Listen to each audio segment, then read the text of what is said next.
Hi there, welcome back to our channel. My name is Mommy G. Today we will be sharing with you our Tradescantia plant wall, which we have grown for quite some time.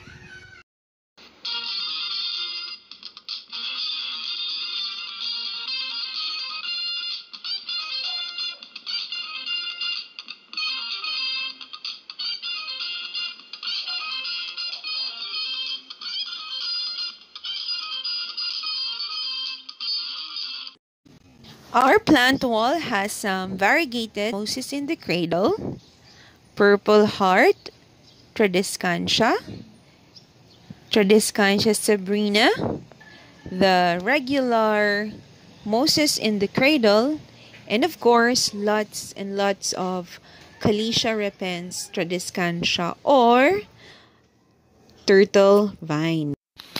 There are 85 species of Tradescantia.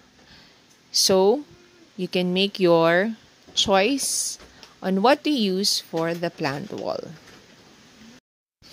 In our case, we use the ones that are readily available in our area. All of these varieties can tolerate direct heat, and we place them in a pot and we water them on a daily basis.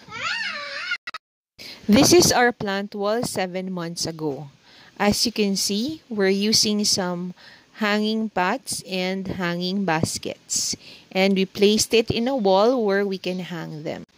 Tradescantia can be propagated by plant cuttings or plant division, and that's what we've done for most of our turtle vine. As you can see, this plant wall has lots and lots of turtle vine.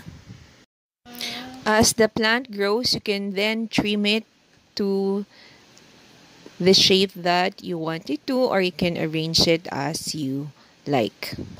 We have made some videos about Tradescantia, the specific varieties. So if you want to know more about each, how to take care of it, and how to propagate it, you can check out our channel, Family Garden Adventures, and we will also add the playlist below.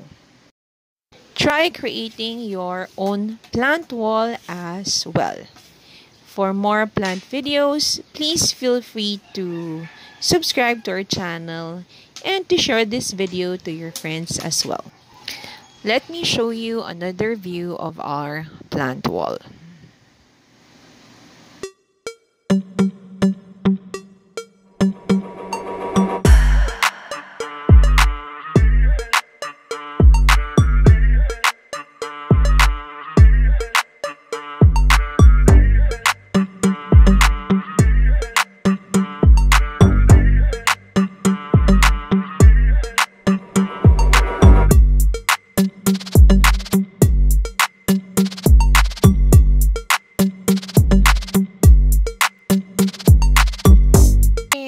We hope that you enjoyed this video. And as always, stay safe and healthy, and see you on our next video. Bye!